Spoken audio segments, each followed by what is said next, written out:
If Allah is not pleased with us in whatever we're doing in this dunya, Allah will never be pleased with us in the akhirah. Common sense, and everybody can understand that point. If Allah is not pleased with you here in this dunya, know that Allah will never be pleased with us in the akhirah. And we seek refuge to Allah from that, and from the shaitan al-rajim. Allah will be pleased with them. And Allah is all seer of His slaves. قولوا قولي هذا واستغفر الله لكم فاستغفروه إنه هو الغفور الرحيم.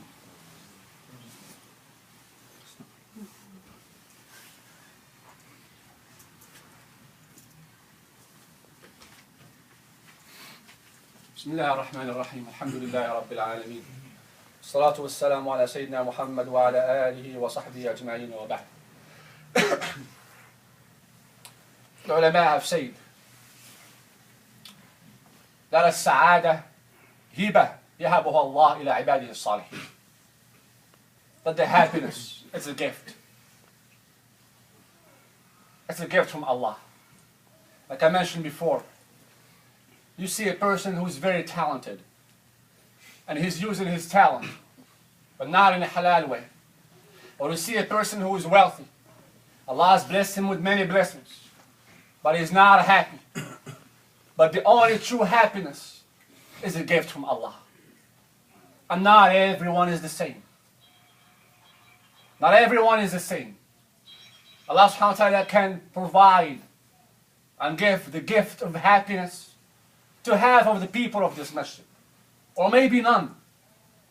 And we ask Allah to provide us with happiness, with the true happiness, and to truly understand it, and reach the goal of happiness. And how do we reach it? That's what wise servants of Allah do. Answer is easy. And all of us know it. And we have to do it and practice it. And that is why the Prophet ﷺ said that the dunya is the believer's prison. It's the believer's prison. We are prisoners here in this dunya. We cannot do many things. And it's the Jannah of the kafir. It's the paradise of the disbeliever. Because they do as they wish. They drink, they do haram things, whatever. They choose what they want to do. Us as believers, even though this is a prison for us, because we all do certain things that Allah wants us to do. And wallahi, whatever Allah wants us to do, it's a happiness for us. It's not misery. Don't we feel good in this gathering, remembering Allah? Don't we feel better when we pray? Then the Prophet ﷺ told Bilal, whenever he calls the adhan, "Oh Bilal, arihna bis salati ya Bilal." Oh Bilal, make us comfortable. Make us feel better. Put the calmness in our hearts and tranquility and satisfaction in our hearts so we can pray and make salah together. Don't we feel better when we fast? We know that Allah subhanahu wa ta'ala is looking upon us and is watching us.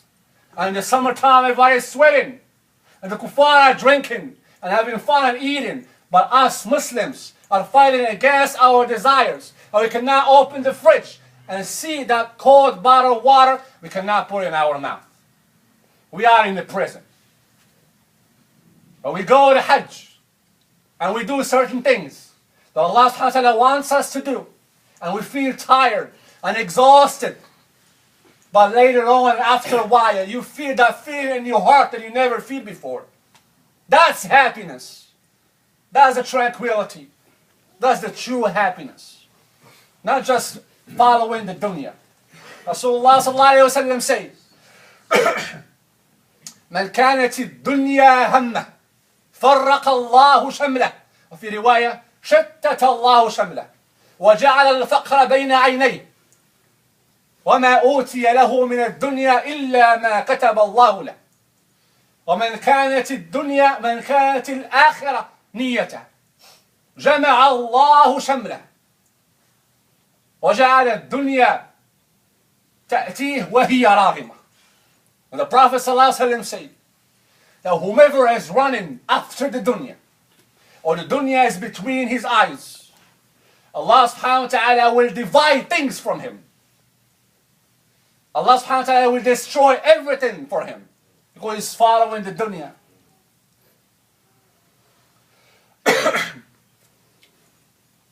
Because his akhirah is not his goal. شتت الله شمله. And the Prophet ﷺ said, وَيَجْعَلُ الْفَقْرَ بَيْنَ عَيْنَيْهِ. And the poverty, he will see it between his eyes. No matter how much money this person has, he will always feel poor. We believe it and we trust what Rasulullah ﷺ is saying. No matter how much money this person has, he will always, Allah put him in a poverty state between his eyes. Why? Because of takathur. Because he wants always to pile up and pile up and pile up, and it's never enough for him. And that is how Allah subhanahu wa ta'ala will make him poor. Even though he's wealthy in the eyes of people, but in the eye of Allah he's not. And then Prophet ﷺ said, and he will receive in this dunya the provision only what Allah has prescribed for him. But the believer, وَمَنْ كَانَتِ الْآخِرَ نِيَّةً, and whomever his niyyah is the akhirah and the hereafter, and whomever wants what Allah has, we ask Allah the Jannah to grant us the Jannah, Ameen. Whomever wants the Jannah, whomever wants to see Allah in the Jannah, the Prophet ﷺ said, مَنْ كَانَتِ الْآخِرَ نِيَّةً جَمَعَ اللَّهُ شَمْلَهُ. Allah subhanahu wa ta'ala will put the gatherings, Allah will gather good things for him. وَجَعَلَ الْغِنَى بَيْنَ عَيْنَيْهِ. And then Allah subhanahu wa ta'ala will make the wealth between his eyes and the wealth in his heart. وَجَعَلَ الْغِنَى فِي قَلْبِهِ. Because the Prophet ﷺ said, الْغَنِيُّ غَنِيُّ النَّفْسِ. The ghani, the wealthy or the rich, is the one whose heart is rich. That's the wealthy. That's how the Sahaba were. Some of them never had a penny. Rasulullah sallallahu alayhi wa sallam, Aisha, she said, she swore by Allah. And she said, وَالَّذِي نَفْسِ مُحَمَّدٍ بِيَدِهِ. She swears, our mother Aisha, that the month and the month and the month, 3 months, and there is no fire in the house of Rasulullah sallallahu alayhi wa sallam. Oh Aisha, what are you eating? We're living upon the aswadain, the tamar and the ma'. Dates and water. That was the food in the house of Rasulullah sallallahu alayhi wa sallam. Another narration she said, and she swears again, our mother Aisha, وَالَّذِي نَفْسُ مُحَمَّدٍ بِيَدِهِ, to whom the messenger's soul is in hand, Allah subhanahu wa ta'ala, that the Prophet sallallahu alayhi wa sallam passed away and he never was full of grains. Grains, whole wheat bread, Prophet sallallahu alayhi wa sallam never gets full with that. This is our messenger sallallahu alayhi wa sallam. He can raise his hand, oh Allah give me. Allah will give him, sallallahu alayhi wa sallam. Allah answered his prayers, but he wouldn't. And she said, I saw the messenger sallallahu alayhi wa sallam, that he hasn't eaten for 3 days. And he put the stones in his stomach, sallallahu alayhi wa sallam, and he ties it because he felt hungry. He ties up his abdomen so he would not feel the pain, sallallahu alayhi wa sallam. The Sahaba radiallahu anhum also. Abu Hurairah hasn't eaten for a week, and always following the Prophet ﷺ, listening to his hadith. And the Prophet ﷺ, they always had hosts to come to Medina, and they were called people of Ahl al-Suffah. These people, they come weekly or monthly, and the Prophet ﷺ hosts them. Now when they came, there were almost 50 of them. And the Prophet ﷺ, he saw Abu Hurairah. Previously, Abu Hurairah went to Abu Bakr and he said, oh, look, I want to ask you about a hadith that I heard from the Prophet ﷺ. Abu Bakr said, I don't know. Seeking that, Abu Bakr would tell him, oh, come Abu Hurairah to my house and I will tell you, so I can host you. Give him some food. But Abu Bakr answered him quick and he left. He was walking by, he saw Umar. He said, oh Umar, I want to ask you about a hadith that you heard from the Prophet ﷺ. And he told him the answer and he left, seeking that and hoping that Umar will host him in his house and feed him. But he did not. But he saw our messenger sallallahu alayhi wa sallam. As soon as the Prophet sallallahu alayhi wa sallam looked at him, he knew he was hungry, sallallahu alayhi wa sallam. He knew alayhi salatu wa sallam. And his face. And he said, come Abu Hurairah. Let's host people of the Sufa. The Prophet is testing him. And that's how the believer should be strong. And he said, Wallah, I didn't put milk in my mouth until I fed all these 50 people. Now he's pouring milk, goat milk, to these 50 people, feeding them, and they're drinking in front of him, and he's hungry, and he said, Wallah, I haven't eaten for a week. Try not to eat for a week. And you are feeding your Muslim brothers. Because there were some of the mu'allifati qulubihim, there were new shahadas. He was hosting them. And the Prophet was testing him and keeping him strong. That was the school of Rasulullah sallallahu alayhi wa sallam. And that's how they conquered half of the world, radiallahu anhu majma'in. Because of money? No. Because their soul was rich. Because their iman, because their heart was strong. That's the happiness, brothers and sisters. Happiness is in the book of Allah. And is in the sunnah of Rasulullah. And is in the teaching of the Sahaba. Wallahi, that's the happiness. I swear in this minbar, and it's common sense, and we all know it. But we have to practice it and seek it. For the ones who don't pray on time, just in purpose, and they know the consequence of that, will they be happy? They're not happy. Because they are doing something that makes Allah angry. Now, if we make something that Allah is angry upon us, we will be happy, maybe for a moment, and later on we won't. Similarly for the people who are angry all the time, they can do haram things. Everything that we can imagine our mind, brothers and sisters, and hearts, that Allah doesn't like, we shouldn't do. And we ask Allah subhanahu wa ta'ala to fill up our hearts with iman. And the correct knowledge and understanding of our deen. Because it's the most beautiful thing in this earth. We have to recognize that. We truly have to be grateful and thankful for Allah has provided for us. And we are Muslims. That itself is a huge, tremendous blessing that we have to realize. And always make Allah happy. By not sinning.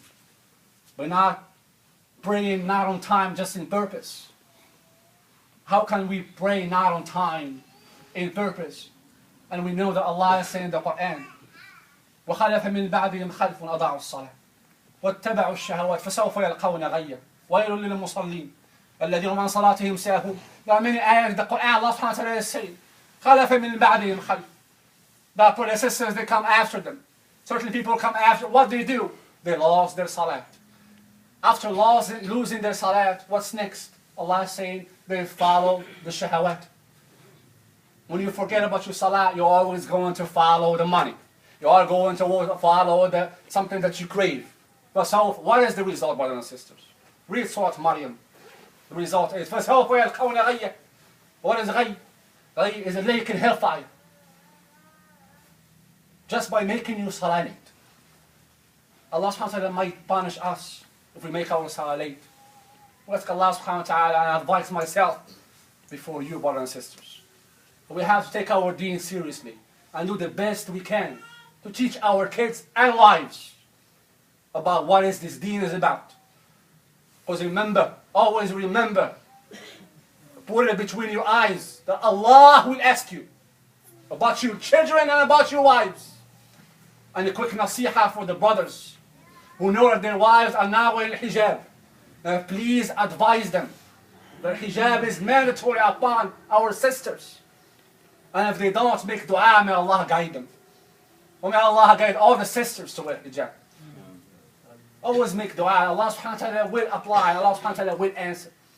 Because it's our responsibility. And we cannot give up easily.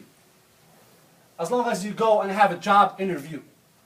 And tomorrow you will be hired and you have a 6-figure salary. Now your appointment is at 7 a.m. You get up at 5:30. You shower. You look good, you dress up, because you are going to meet your next boss. That's a good salary. This is just doing your job. Maybe you'll get fired 6 months later. But you are standing up in front of your Lord Allah. Shouldn't we be ready? Shouldn't we be ready for that? And we ask Allah subhanahu wa ta'ala to guide us and to keep us steadfast and to guide us and to keep us firm in our deen. Ameen ya Rabbil Alameen. اللهم اهدنا فيمن هديت وعافنا فيمن عافيت وتولنا فيمن توليت وبارك لنا فيما أعطيت وقنا واصرف عنا سوء وشر ما قضيت إنك تقضي ولا يقضى عليك اللهم نسألك العفو والعافية والمعافاة الدائمة في الدين والدنيا والآخرة